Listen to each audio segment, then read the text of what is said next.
my great pleasure to introduce Malcolm Cowper, who is one of our members, and he's recently had a couple of books published, I think. So we have a published author here. Just by chance, he does manage to have a couple of copies with him, so I'm not quite sure how that worked. Anyway, apparently Malcolm is also a member of our Writing for Pleasure group, and we have an offer on that at the moment, in that there are some places available if you're interested in joining. So go there straight away. Anyway, without further ado, Malcolm. Thank you very much. Thanks, Chris. Good afternoon, everyone. I'm going to begin by talking about myself, actually. And how I came to write this book. So I've got a confession to make to start with, and that is, I'm English. Now, I leave time for the booze and goes, but I do consider myself a local boy, because although I was born across the water in Somerset, we moved to Southern Down when I was about a year old, and I grew up there, and Bridgend, and briefly in Porthcawl. So I do regard myself as a local boy. But my parents came from Birmingham. Well, somebody has to. Sorry if anyone's from Birmingham, it's a lovely city. According to the tourist board, anyway. No, my parents came from Birmingham, and then when the war broke out, they moved with my three, at the time, very young sisters, to Somerset to get away from the bombing. My father was doing, he was an engineer, and he was sent to do war production work at the armaments factory in Bridgwater, and then was sent over to Bridgend, to the, well, what's known as the Arsenal, the Royal Ordnance Factory, to give it its proper name. And he liked the area very much, and so after the war, my parents decided to move to South Wales instead of going back to Birmingham. So I'm telling you all this because it shows how the war affected my life, because if it wasn't for the war, I wouldn't be here. And that sort of links in with the theme of my book, because it's about how the war affected ordinary people's lives. The idea of doing this book came to me about 5 years ago when I was living up in Derbyshire. And one afternoon I was skimming through the local paper, the Derbyshire Times, and for some reason came to the obituaries column and started looking down looking down. And in that paper, each person had a little mini biography, and I kept noticing things like served in the Royal Navy during the war, or wartime service in the Women's Land Army. And I thought, do you know what? There's some interesting stories here, some amazing untold stories. And wouldn't it be great to capture these memories before it's too late? Because obviously the people who lived through the war, with all due respect to anybody who was of that era, they are getting on in years. Sorry, my computer keeps going to sleep, so I have to keep waking it up again. So I thought, now how can I get in touch with people? And the only way I could think of was through the local paper.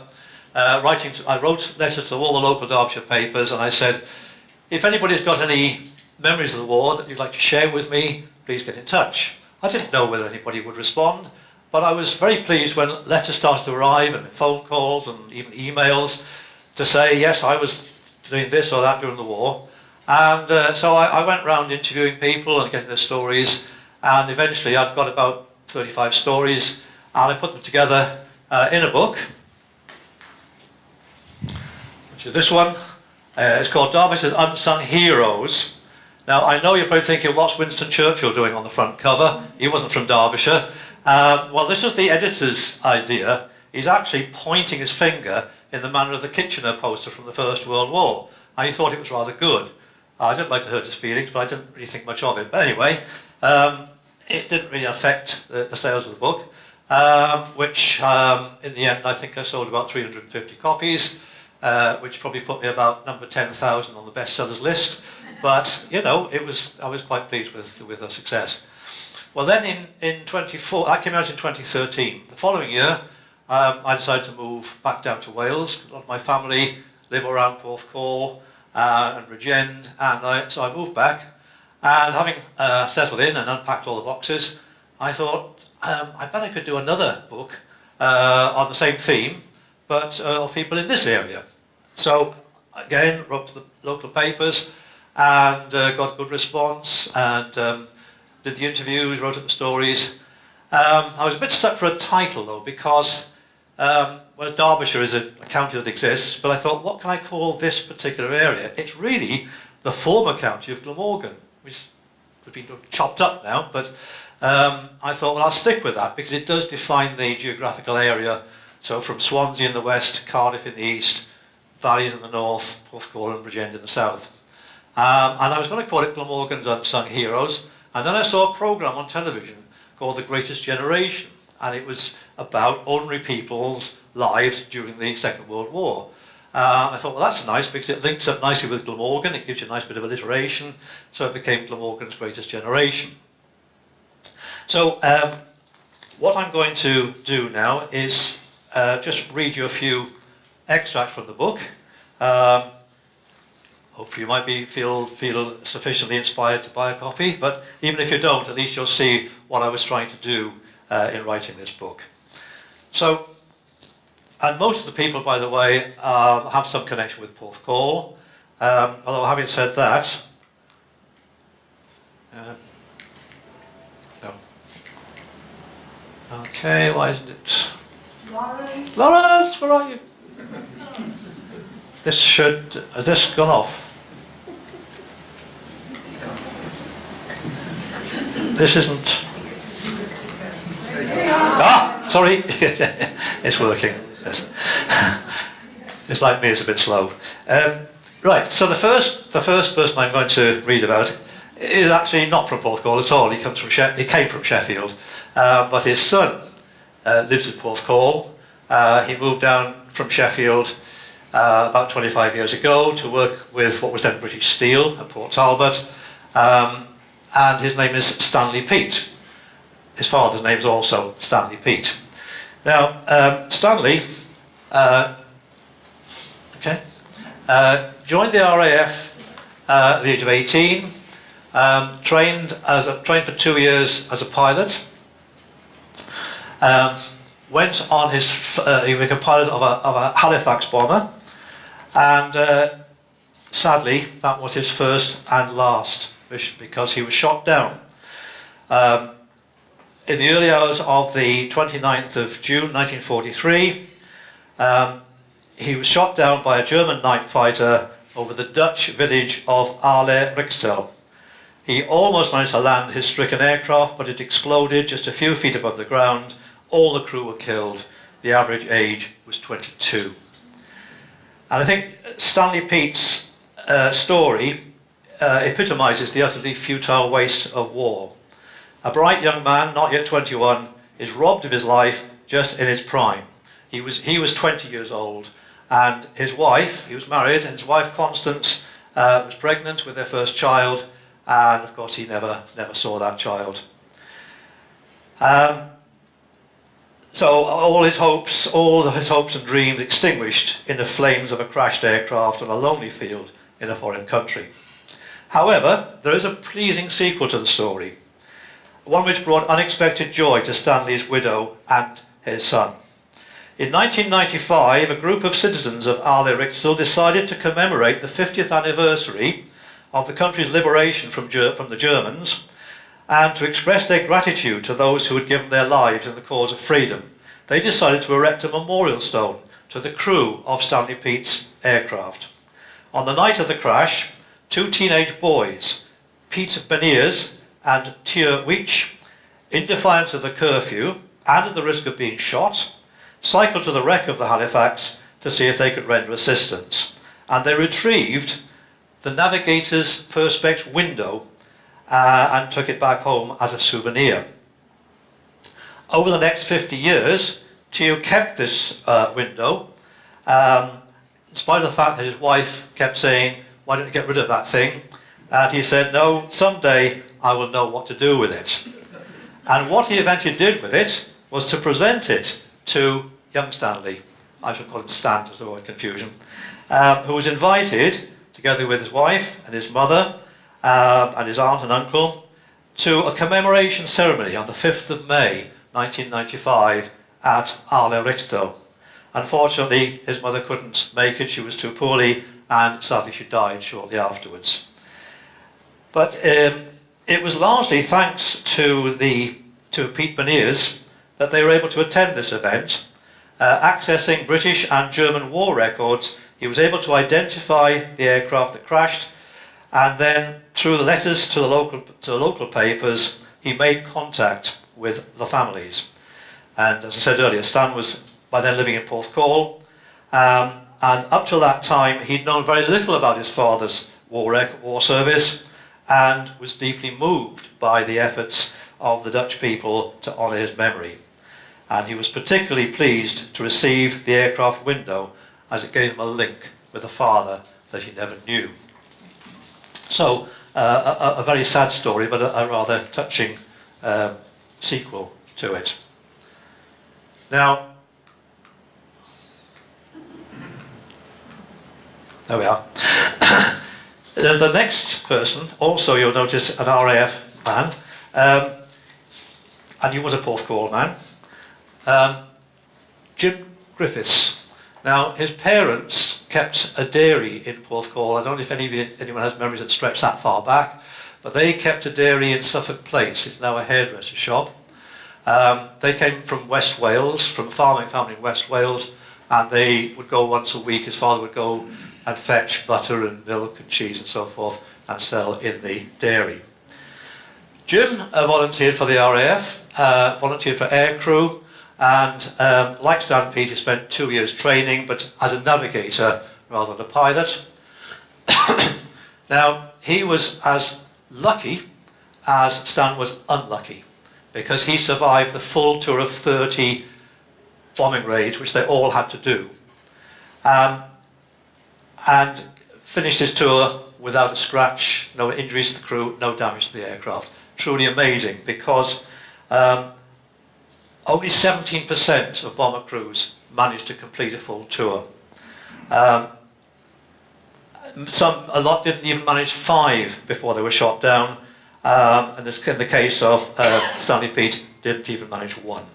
And of the 125,000 men who were aircrew, no less than 55,000 were killed. That's a staggering total, and shows the extreme danger that they faced.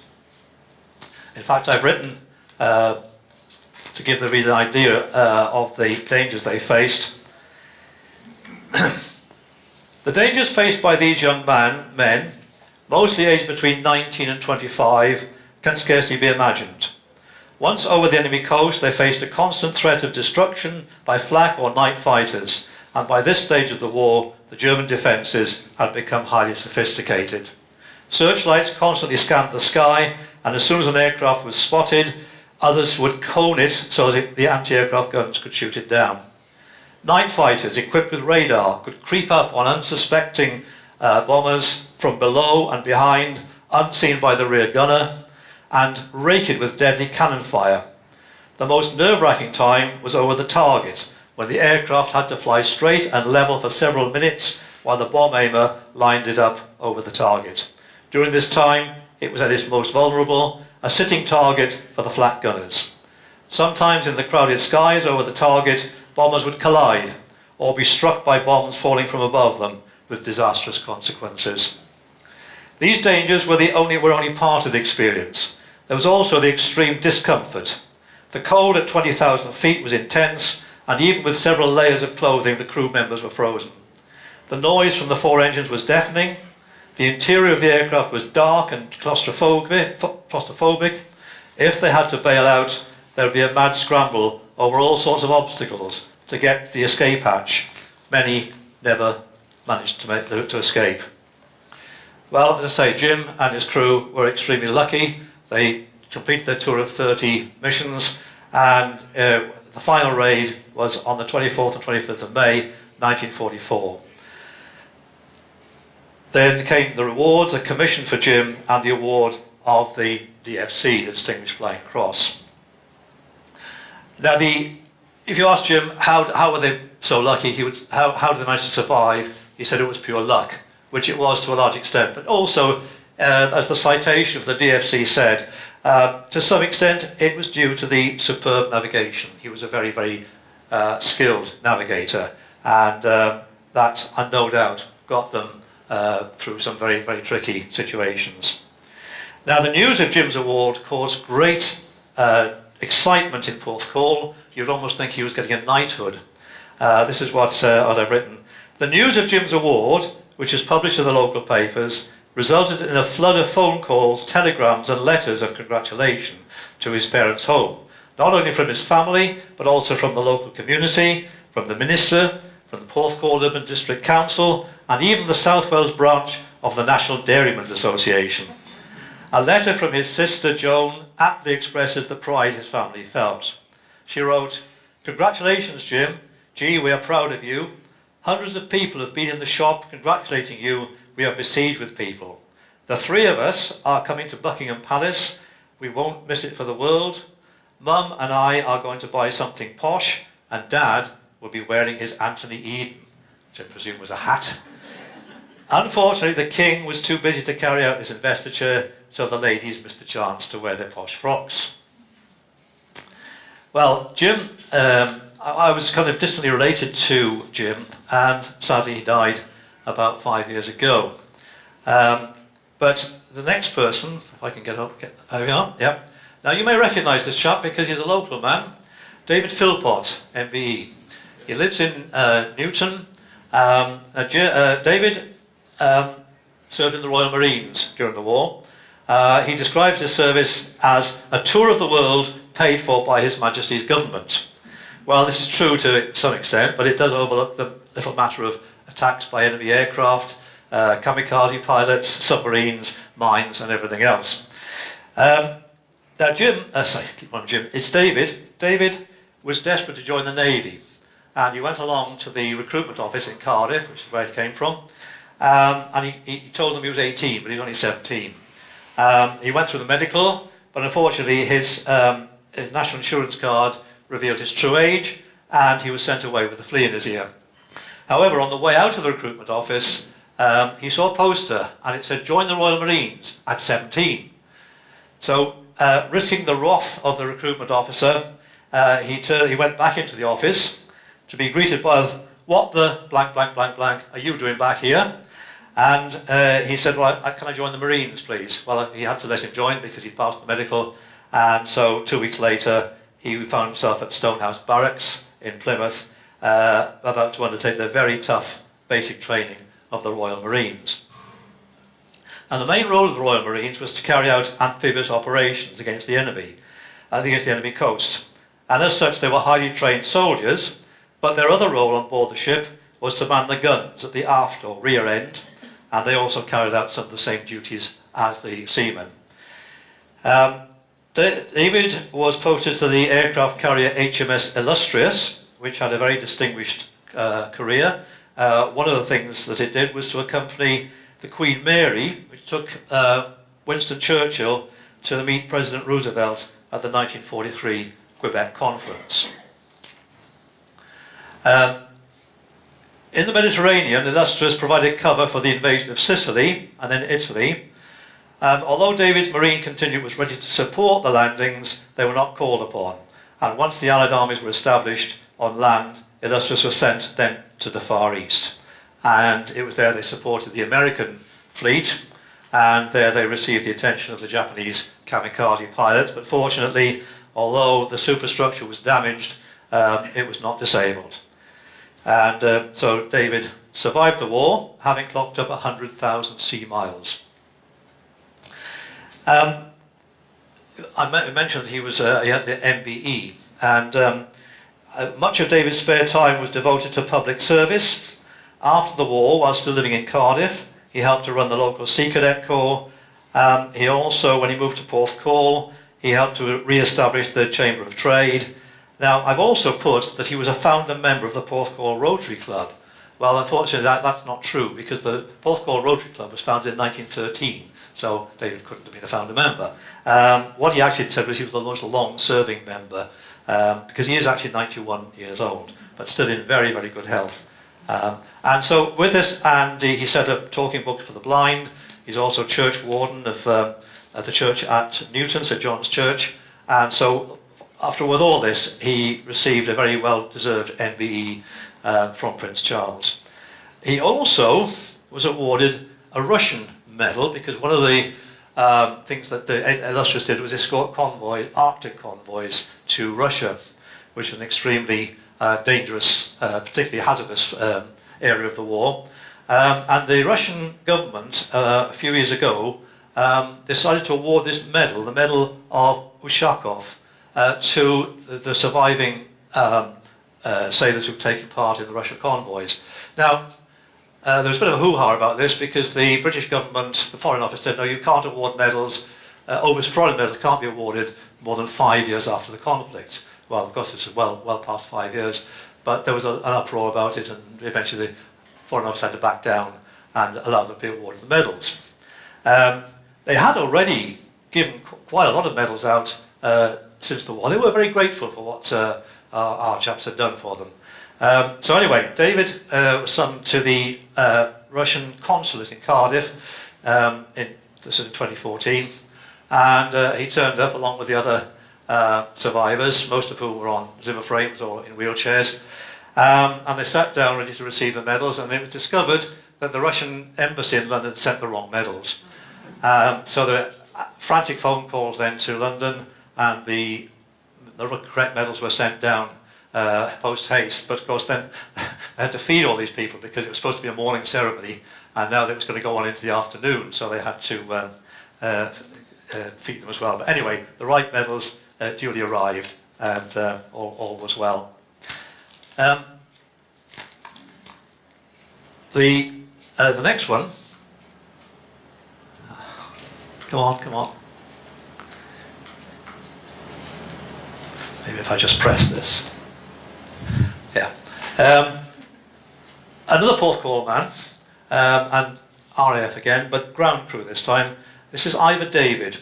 Ivor was one of those who was unfortunate enough to become a prisoner of the Japanese. Now we all know how appallingly they were treated, and David's story was no exception. He was taken prisoner in Java on the 8th of March 1942 and was a prisoner until August 1945. Very little is known of his time as a prisoner of war. He hardly ever talked about it, understandably, but a list of illnesses he suffered during captivity, which he drew up for his GP after the war, includes malaria, malnutrition, pellagra, dysentery, beriberi, leg ulcers and scabies. This catalogue of conditions, all the result of ill treatment, all preventable had the Japanese been willing to provide medication and adequate food, tell a horrifying story, and what Ivor endured during those 3 years can only be guessed at. Nevertheless, despite these appalling conditions, the prisoners managed to somehow keep their spirits up with shows and concerts, and Ivor's fine singing voice was much appreciated. He ended up in Japan, working in the copper mines owned by the Mitsubishi Company, and he was there when the Japanese surrendered in August of that year. And actually, interestingly enough, 70 years later, in 2015, the Mitsubishi management finally got round to issuing an apology for the suffering endured by the slave workers they'd used during the war. Anyway, obviously Ivor and his fellow prisoners had no idea that the war was about to end, but they noticed one morning that the guards had all disappeared. But they didn't venture out of the camp because the guards had apparently disappeared on a previous occasion, and as the prisoners made their way out, had rushed out of hiding and started beating them savagely. Soon afterwards, however, Allied aircraft flew over, dropping leaflets informing them of the surrender. Food and medical supplies were also dropped, together with warnings not to overeat or over-medicate. The first items Ivor picked up were a tube of toothpaste and a tin of jam. He mixed them together and, and had, in his words, the best meal for years. He was liberated on the 10th of September, brought home on HMS Implacable, In June 1946, Ivor married Bertha Seddon, the widow of his friend Tom, who had died in the camps, who had died leaving her with a daughter, and he brought up the daughter as his own and had two further daughters, one of whom, Jill Gore, kindly lent me the information about her father. Ivor suffered a coronary thrombosis at the age of 47, and he went on to have 6 more before he died in 1972, aged 58. Whether these were brought on by his suffering in the Japanese camps will never be known for certain, but what is certain is that horrific memories of those years never left him. Now, there's a life of its own, this thing. Anyway, I don't have a picture of the next person, but I don't need one because he's actually here. He's sitting in the front row. At the end of the front row there is Leo Valensek. Now, Leo has the most amazing story of his wartime life. Leo was born in Holland, and he was, when the Germans invaded on the 10th of May 1940, he was 12 years old. His parents originally came from Slovenia, and because Slovenia had been part of the Austro-Hungarian Empire, the family were reclassified as German, and Leo had to go to a German-speaking school. And then in 1944, at literally half an hour's notice, the family was ordered to move to Germany, where they were required to work, leaving almost their possessions behind. And they went to Schöningen, near Brunswick, where Leo found himself working in an armaments factory 60 metres below ground in a salt mine. Sometime afterwards, he was ordered to report for military training and was sent to a huge camp at Münsterlager.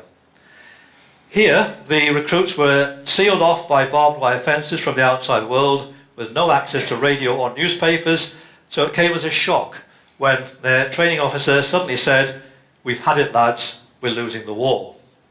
By then, the Russians were advancing towards Germany from the east and the British and Americans from the west, and men were being rushed to Berlin in a desperate attempt to save the city, and fearing that he would too be sent on a mission that would end either in his death or capture by the Russians, Leo and 2 others decided to desert. They set off on stolen bicycles and pedalled westwards, travelling mostly by night to avoid detection, and with no clear idea of where they were going. They had no food and survived on sugar beet stolen from the fields. Suddenly and unexpectedly, they were stopped by a German officer who demanded to see their papers. They told him they had none and were returning to their unit. He ordered them to report to a house in the village where they would be issued with papers, but as soon as they were out of his sight, they made off in the opposite direction. They came to a village where white flags flew from every window. Seeing them in German uniforms, the local people told them to go away, as the Americans had threatened to flatten the village if Germans were seen there. However, a girl who may have been Russian or Polish said she could provide them with civilian clothes. As these were hidden in a suitcase under a manure heap, they gave off quite a strong odour, but at least the German uniforms could be discarded. They were now close to Brunswick, where the 3 deserters went their separate ways, and Leo continued on his own to Schöningen. Here, to his immense delight, he spotted his mother leaning out of a window. She said it was like a dream being reunited with the son that she thought she had lost. He joined his father working in an open cast mine, and the family now settled in Germany and decided not to return to Holland. So, how does Leo then find himself in Porthcawl? Well, in 1956, lured by the prospect of higher wages, he came to South Wales and now had to learn yet another language. It was originally a 1-year contract, but he was so much in demand that he never returned to Germany, and he became an expert in tunnelling, and at Blangrach Colliery in the Neath Valley, he led the team that broke the British tunnelling record of 108 yards in 1 week. So a truly remarkable man, and I hope I've got facts right, Leo, but I'm sure he'd be very pleased to tell you a bit more about his life afterwards. Now, I've concentrated so far. The first part of the book is called Active Service, and I've concentrated about men serving in the armed forces. The next section is called Women at Work, I was particularly anxious to get to praise the role that women played in the war, because it was absolutely vital, and thousands of women went into the factories and onto the farms to take the place of the men who had been called up, and without their efforts we couldn't have won the war. Now, so I was particularly anxious to get stories of women. Now, the main employer in this area, if we can get this to, main employer, some of you may recognise this, it is the Arsenal in Bridgend, the Royal Ordnance Factory, and of course here this overlaps with my own story because my father was sent there. At the height of its production, it employed 35,000 people, many of them women. And so one of these, one called Betty Nettles, who grew up near Stormy Down Airfield, now lives in Kentfig Hill. And in 1942, at the age of 16, she went to work at the Arsenal. Her first job was in the textiles section. She recalls having no training on the sewing machine that she had to operate and had to learn by trial and error. She had to make a wide variety of items from powder bags to clothing. As she was under 18, she could not work on the night shift, and her hours at first were from 8 AM to 6 PM. From textiles, she progressed to pellets. These assisted in the ignition of high explosive projectiles. The pellets had to be encased in paper, a process that Betty compared to wrapping sweets. She had no idea what happened to them after that. Very few of the workers in the Arsenal did know how the various items were assembled. They made their bit and passed it on to the next section. It was on the whole repetitive work, but boredom was relieved by cheerful dance music played over the tannoy and by informal concerts in the canteen at lunchtime. If she was on the right shift, she might manage they also had the compensation of being well paid. In fact, embarrassingly so, because some of them ended up taking up more pay than the fathers, which didn't go down at all well. One of the scandals, if you like, about the war was the very little recognition that civilian workers got. You know, the people on active service got medals and so forth, but people like armaments workers and land girls, people like that, they didn't get any recognition until, well, 2009 in fact. 2004 I think, when Gordon Brown finally got round to awarding them badges, and it was 2009. And Betty actually led a campaign for a memorial to the 27 Arsenal workers who were killed doing their jobs. There were, of course, many others who were injured. Many lost their hands, lost their eyes. It was very dangerous work. And it's something, I think it's a tribute to the standards of safety that, you know, of 35,000 workers, only 27 died. Obviously very sad for the families of those 27, but amazing that more were not killed. So there is a memorial now. It's in Bridgend, it's in Dunraven Place, but it's a bit tucked away. You have to go to the very end of Dunraven Place near the bridge where you past the old bridge until around the corner, and it's there. So it's at least there's some tribute to those who died doing this work. Now, I was quite surprised in doing the research to come across people that I wasn't expecting. I mean, I wasn't expected to come across a man who had served in the German army, and I was quite surprised to be introduced to a lady who was German and also Jewish and a survivor of the Holocaust. Her name was Lisa Holton, although her maiden name was Lisa Hirsch. She was born, the eldest of two girls, in 1919. Her father was a bank director, and her mother taught French and the piano. And she grew up in the town of Furth, near Nuremberg. And in this close and loving family, Lisa, a bright, lively girl, excelled in languages, which was to prove a great asset to her in her adult life. However, in the local community, her Jewish background marked her out as different from other children. Anti-Semitism had existed just below the surface of German society for generations, You know, Hitler didn't invent anti-Semitism. It was there already. He just tapped into it. And Nuremberg was an area that's particularly rife. Julius Streicher, the notorious Nazi persecutor of Jews, had his headquarters there. Lisa was quite used to insults aimed at her, such as Stinkjude, stinking Jew, but these became nastier and more frequent as the Nazis grew in numbers in the early 30s. Then, in 1933, Hitler's National Socialist Party, the Nazis, came to power, and immediately the systematic persecution of Jews began.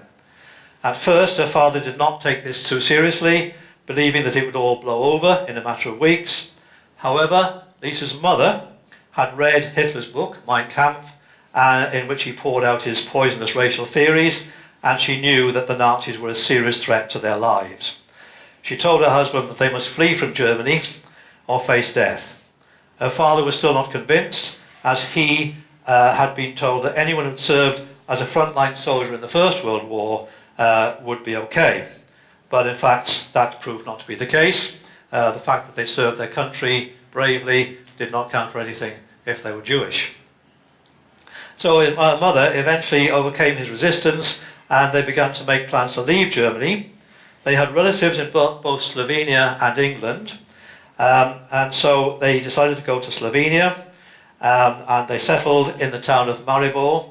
Lisa and her sister now had to learn Slovene and attend lectures in a foreign language. It did not take her too long to become competent, and as Maribor was not far from the border, many people spoke German anyway. She and her family settled in to life in their new country, where thankfully there was no anti-Semitism, for the simple reason that there were no Jews in the country, because they'd all been cleared out some 500 years before. Now Lisa had two uncles, great-uncles rather, who had come to Britain at the end of the 19th century, furious at being refused commissions in the German army because they were Jewish. And one of them, Uncle Herman, offered to fund her through secretarial training in London, and she accepted.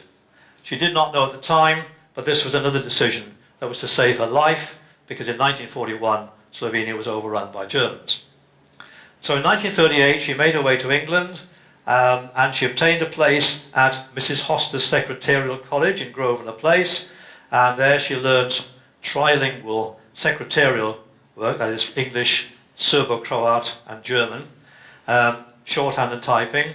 And once qualified, she applied for a job at the BBC. It was accepted, and so during the war she was in the foreign language department, and as the news came in she would translate it into Slovene and broadcast it over the radio. Lisa remained in Britain for the rest of her life. She married an Englishman. She had two sons, one of whom sadly died. And I finished this by saying, still in good health, both physical and mental, she now lives in a small flat near the seafront in Porthcawl. Sadly, I have to amend that because 3 weeks ago she died at the age of 97. It's a very, very interesting woman. And I asked her, did any of her family, were any of them caught up in the Holocaust? And she said, they all survived the war apart from one aunt. And she declared that she had no intention of leaving her comfortable care home where she lived, as the Nazis could not possibly want to deport an 88-year-old woman. Well, how wrong she was. The Gestapo arrived one day and took her off, and she was never seen again. Now, that section, as I say, is called Women at Work, and we're so back to the Arsenal now. You may recognise that building. It's the police headquarters on the way into Bridgend, but it was originally the admin offices for the Arsenal. Now, the next section of the book is called Blitz and Evacuation. Now, the Blitz, of course, was it refers particularly to the heavy bombing of British towns and cities between the summer of 1940 and May of 1941, in which London, Coventry, Birmingham, Liverpool, and most other cities were bombed. And in this area, of course, it was Cardiff and particularly Swansea who were badly bombed. And here we see Swansea after the night of particularly heavy bombing. Um, Swansea was attacked no less than 43 times, but the worst was in February 1941. The 3 nights on the 19th, 20th and 21st of February, which came to be known as the 3-night Blitz. On the first night, the raiders dropped incendiaries which turned the city into a holocaust of fire and smoke, and on the second and third nights, nearly 900 high-explosive bombs almost completely obliterated the city centre. The 3 raids lasted a total of nearly 14 hours, leaving 200 people killed and a further 400 injured. Despite the devastation, the docks were only partially damaged and continued to function for the rest of the war as a terminus for the convoys bringing vital supplies and materials into the country. Now, one man who lived through this nightmare was Bert Dracy. 13 years old at the time, he has horrific memories of the 3-night Blitz. He and his family were sheltering under the stairs of their house, but when the bombs started to drop, they decided to run for the air raid shelter under the library in Alexander Road. Bert, wearing only his underpants, carried his younger brother on his back. However, the front wall of Evans Taylor's had been blown out and hot bricks lay scattered across the road. The 2 firemen from the station next door to the library carried the boys over these bricks so they could get to the shelter. On another occasion, a bomber was flying so low that the creak of the bomb doors opening could be heard. As they were into the shelter, Bert grabbed his 7-year-old sister, threw her into the doorway and put his arms around her. The aircraft dropped an oil bomb at a house about 200 yards away and covered it with heavy fuel oil, which exploded into flames. 3 people were killed. Bert and his siblings could have been evacuated along with the rest of their school, but his parents refused to let them go. They'd both been orphans and did not want their children to end up in the same way. If they were going to die, they said they would prefer they all died together. So they stayed where they were. The house was badly damaged and they ended up living for a long time, literally living in an air raid shelter. Somebody else who witnessed the Swansea Blitz, and there's another picture of it, was Simeon Jobs. Now, Simeon is a member of U3A, some of you probably know him, and his wife Connie. They would have been here today, but as it happens, they're celebrating their 70th wedding anniversary, so understandably they're not here. Simeon, he grew up in Port Talbot, and his mother was a midwife. Simeon wrote a little sort of autobiography which he lent me, and I've taken a lot of this story from there. And he wrote about his mother, say she was a midwife. He wrote, she would sally forth into the blackout on her bicycle, her case strapped on the carrier, gas mask over her shoulder, and a tin hat on her head, while searchlights swept the sky and shrapnel from our guns rattled against the roofs. In fact, Aberavon was the target of few major attacks. Swansea was much more heavily bombed. He recalled the 3-night Blitz, which he and his father witnessed from the top of the hill above their street. And he put, "We watched fascinated and horrified, the shore of the bay marked out by arcs of rising tracer bullets. Dad returned home, convinced that Swansea would no longer exist in the morning." Well, he was not far wrong. But grim though the situation was at the time, it was not without its lighter moments. And he wrote, "One day, part of a cargo of beer and spirits had been washed up on the beach at Aberavon after an Irish vessel had been torpedoed offshore. It was astonishing and hilarious to see the reaction of a large number of local people. They had hurried down to the beach with every receptacle they could find to fill them with liquor from barrels which they stove in and to search for bottles. Later, a ship carrying oranges had met a similar fate, and the tide cast on the beach a golden harvest of the fruit. People had been starved of oranges, and they rushed to the beach with wheelbarrows, prams, and anything else they could fill. On the first days, the fruit was quite edible, but as subsequent tides brought in fresh harvests, the oranges began to taste more and more of oil, and finally they were too disgusting to eat." Simeon had an interesting friendship during this time. At school was a boy who was a little bit older than him, called Richie Jenkins. Now, he was from a very poor family and had been adopted by the school's English master, Philip Burton, who spotted the boy's tremendous talent and adopted him so that he could carry on with his education. And the boy therefore became Richard Burton. And he and Simeon took part in the school production of Shaw's The Apple Cart, as well as they both played rugby for the school team, were members of the Air Training Corps.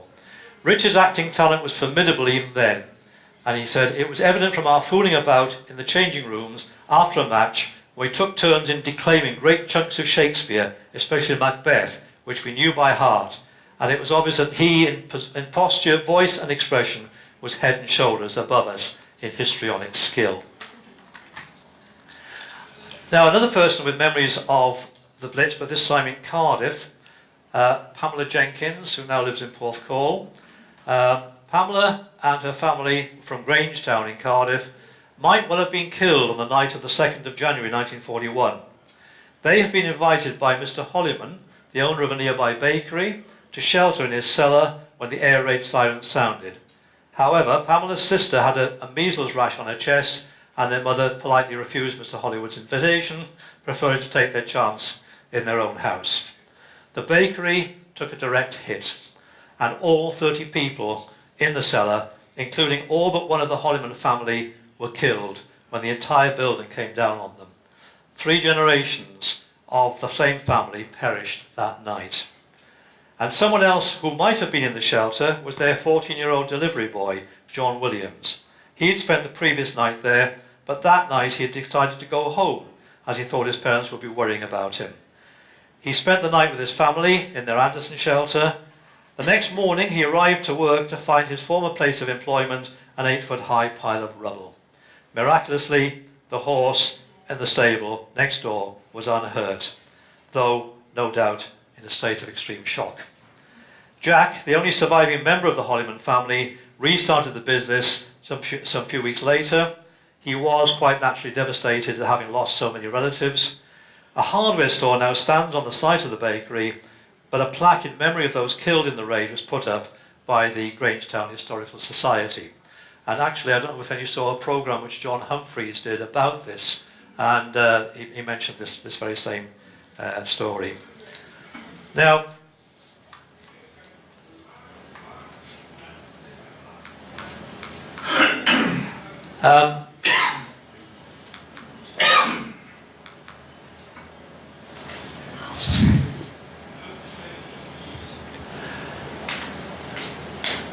towards the end of the war, the heavy bombing of the Blitz had ceased, although there were still bombing raids right through the war. But just towards the end of the war, 1944, just after D-Day, when we thought the end of the war was imminent, Hitler unleashed another suffering on the war-weary people of London, the flying bombs. The V-1s, which were literally bombs with wings and a motor which was primed to stop over London. Well, at least you had some warning with those, but with these, with the V2s, they just literally fell out of the sky. And the last one fell on the 27th of March 1945, 27th of March 1945, and it landed on this building here, Hughes Mansions in London, in Stepney, which happened to be the home of the grandmother of a lady called Maureen Smith. Fortunately, a grandmother was brought out from under the rubble alive, but her aunt didn't survive. Now, Maureen herself, she was born in 1936, so she was too young to have more than a hazy memory of the 2 occasions in 1940 and 41 when their house in Wapping was struck by German bombs. Fortunately, they survived and hurt on both occasions and were found accommodation by the Salvation Army. Maureen can recall to this day the thick, itchy blankets on her bed. However, her father thought they might not be lucky the next time and decided to evacuate the family. As the authorities were by now overwhelmed with homeless families needing accommodation, it was up to individuals to make their own arrangements for evacuation. So, together with his wife and his 2 young daughters, he took the train to Ely in Cambridgeshire, and there they went around literally knocking on doors, asking people to take them in. Unfortunately, London's had an undeserved reputation, largely undeserved reputation, for causing trouble, and nobody was willing to accommodate them. During this time, they slept in Ely Cathedral, along with many other families looking to be rehoused, and Maureen can remember the sight of washing hanging all over the cathedral as people tried to keep clean. Having no success in Ely, they decided to try one of the nearby villages, and they went to Stuntney, where they again went from house to house, again being refused, but finally their persistence was rewarded when they knocked on the door of a couple who agreed to let them stay for one night. They ended up staying for 4 years. Auntie Lily and Uncle Jim, as they came to be called, were a kindly couple who had no children. They worked on the local farms, and it became one of Maureen's jobs to take their meals to them in the fields. For her, these were 4 of the happiest years of her life. She and her sister Kitty were totally accepted by the local children and attended the village school. She learned the names of the birds, the animals and the flowers, and enjoyed the wide open spaces, so different from the grimy slums of London. And despite wartime rationing, there was never a shortage of fresh eggs, fruit and vegetables. And this idyllic life continued in this sleepy backwater, and then within just a few weeks of victory came the terrible news that her grandmother and aunts were buried under the rubble of their block of flats. Only the night before, Maureen and her sister had been sleeping in that very flat when their mother had taken them for a visit. It just shows really from these stories how survival is often just a matter of pure luck. You happen to be in the right place at the right time to survive. If you weren't, you were killed. Simple as that.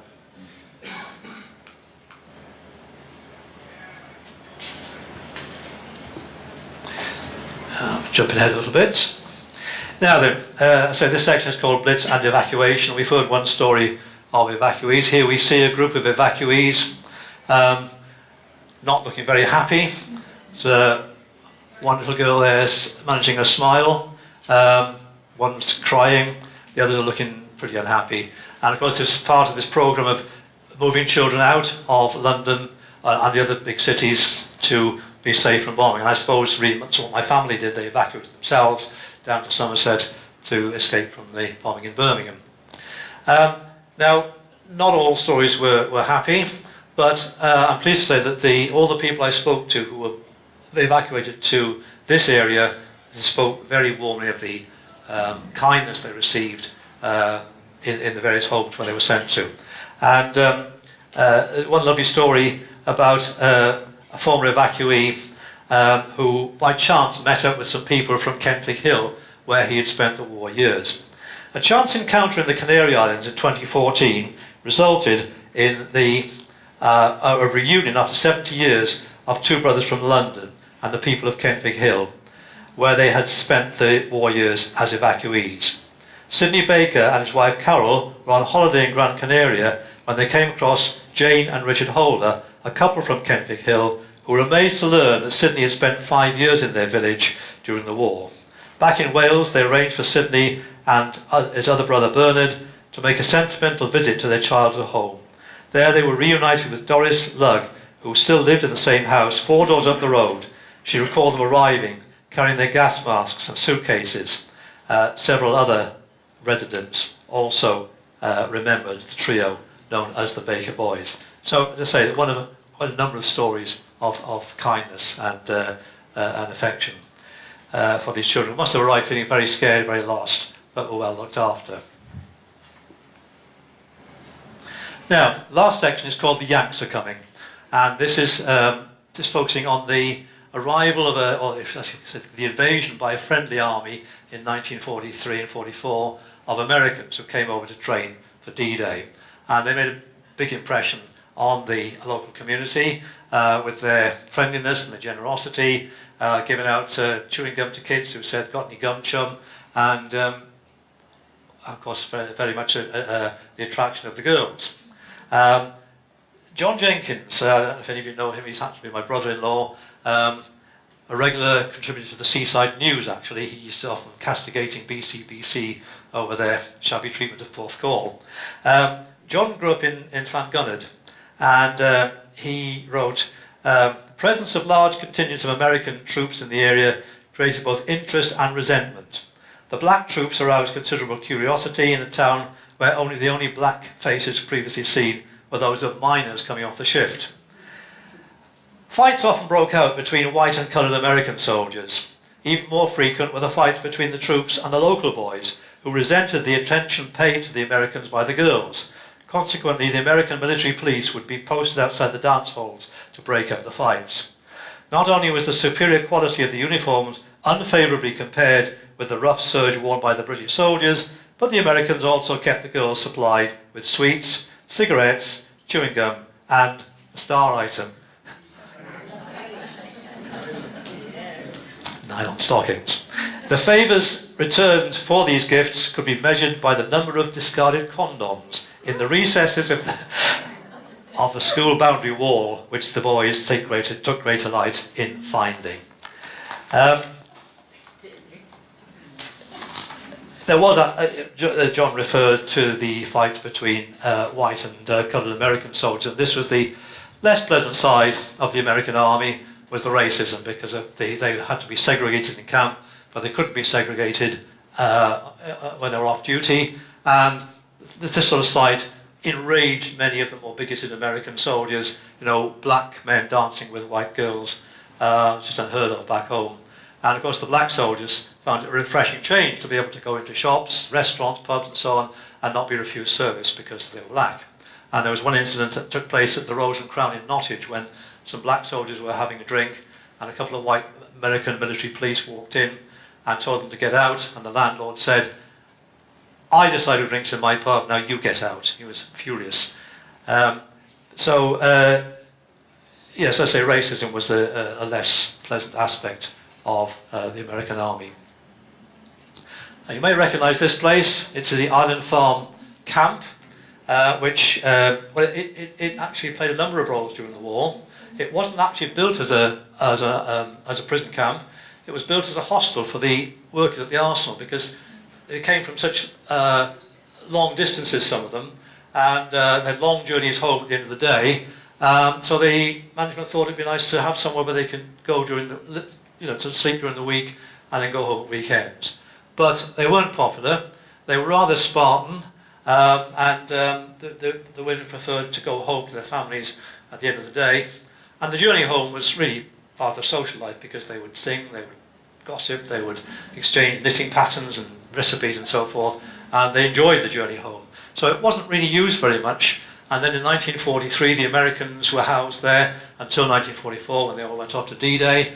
And then shortly after, German prisoners started to arrive, and so they were housed there. And in 1945, March 1945, there was a mass breakout of prisoners, which caused great alarm in the local area, and a little bit of amusement, because there was a story about 3 of them who tried to steal a car from outside the doctor's house in Merthyr Road, and it wouldn't start, and some off-duty guards from the camp came along and said, "Do you want to push, lads?" And got them started. They were all recaptured, but the camp then, they were all sent, they closed the camp down then and sent them all up to Nottinghamshire. And so the camp then, after the war, was used to house top-ranking German officers who were waiting a trial at Nuremberg. One of them was Field Marshal von Rundstedt, one of Hitler's top generals, and he wasn't accused of war crimes, because he wasn't a Nazi, and he was deemed to be doing his duty, even though it was to Hitler. So he wasn't executed as a war criminal. Incidentally, there is one hut remaining in what was Island Farm Camp. It's called Hut 9.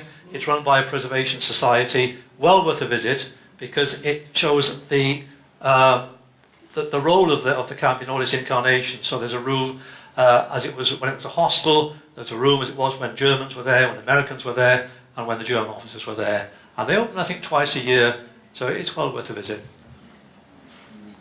So finally, we come to the longed-for V-Day, the end of the war. Much rejoicing, dancing in the streets, street parties and so on. Of course, the war wasn't quite over because it was still going on in Japan, and they thought it would last for another 2 years, but then, of course, in August, the atomic bombs were dropped, and that brought the war to an end.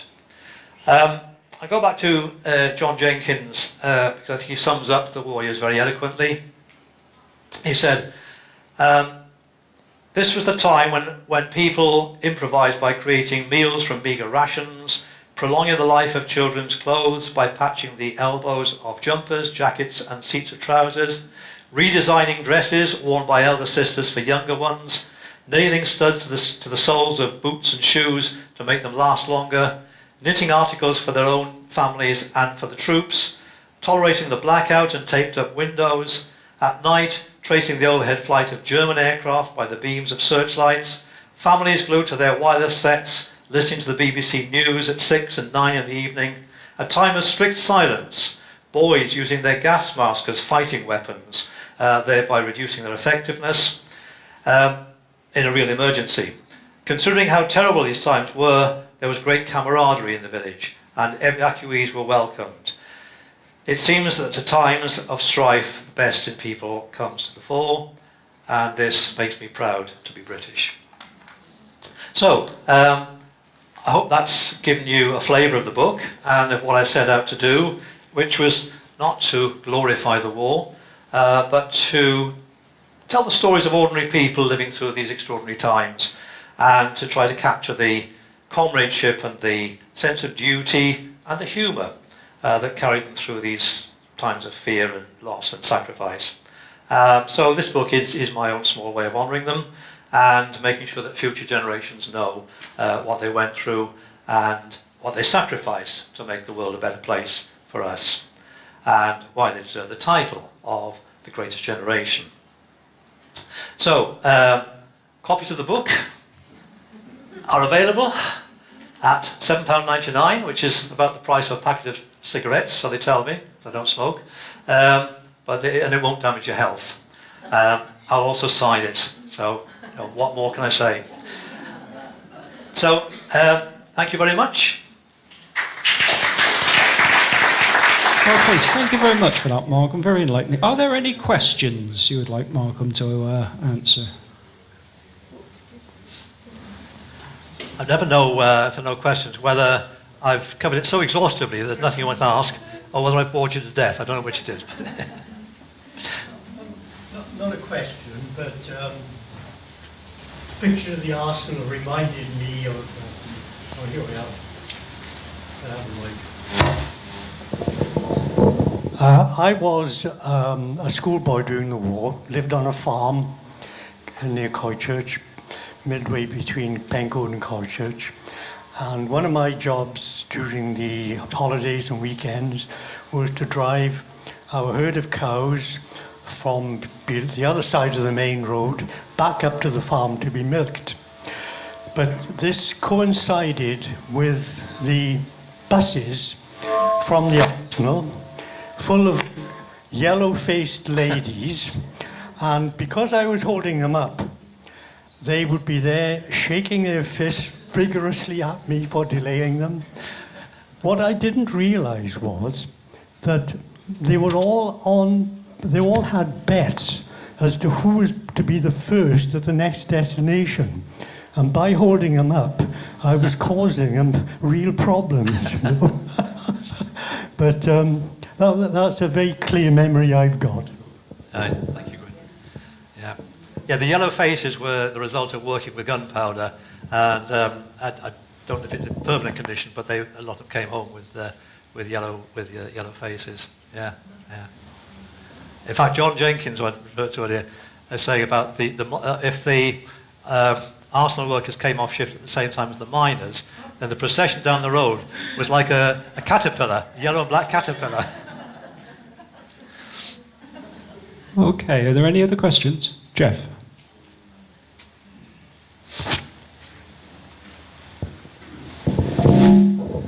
This is from my mother, who's 100 next month. Nice. She's lived in Porthcawl along with maybe one or two other people here. And she always talks about the raids, the Blitz of Swansea. And the bombs going over, zzz, everybody be frightened stiff. Of course, they're all under the stairs and wherever. And then she said the dangerous time was when it all stopped, because that's when they dropped their bombs. But what really happened was the bombers just disappeared into the distance, and the bombs fell, unfortunately, on Swansea.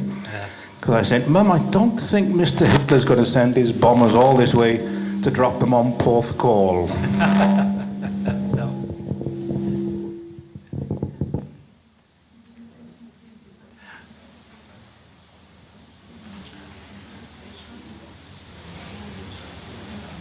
Okay, is there anybody else? No. Okay, Gary. Could I? Right. Mr. Chairman, I'll go. First, let me, on behalf of everyone, thank you for a very detailed book, and it stirred many memories, I feel, for everyone, not least myself. Your latter ones with the Americans really twigged off something that I hadn't thought of for many years, which was we were homeless for a year or two after the end of the war, and a part of that was we moved into my aunt's in Tonnereville for some months, and she'd had an evacuee. But this evacuee was repaying debts and sending parcels to the house, and I can remember distinctly being one of the very few who'd had chewing gum in Tonnereville, and most prized was American comics at the time. That was really something special and an accolade. I hold writers and authors in great awe, and I'll tell you the reason for that is because Jeanette and I joined the U3A Writing for Pleasure Club many years ago, and I distinctly remember spending 2 whole weeks every spare minute writing this story. Sweating blood, I think, is the common thing. And we went and I was asked to read it, and there was a couple of comments, oh yes, I like the ending, this, that and the other. And there were no film sort of rights after it, there was no TV appearances, and therefore I decided it was a one-off job as far as I was concerned, but Jeanette's very much into it still. So that's my keeping authors in awe, shall we say. I would also mention your interest in people's stories and the detail that they can provide that in Porthcawl Shout. You may know that this time last year we had a Remember the San Tampa Day up in the Prince of Wales, and we had ITV come down to record it, and we had about 30 people give short reminiscence of their particular experiences of the San Tampa disaster. And we may very well hold it again later on, in fact, as things are progressing now. And I think, last of all, it is my pleasure, on behalf of everybody here, to move the vote of thanks for your talk today, which has been most interesting, and I'm sure we'd all like to give the normal appreciation. Thank you, Malcolm.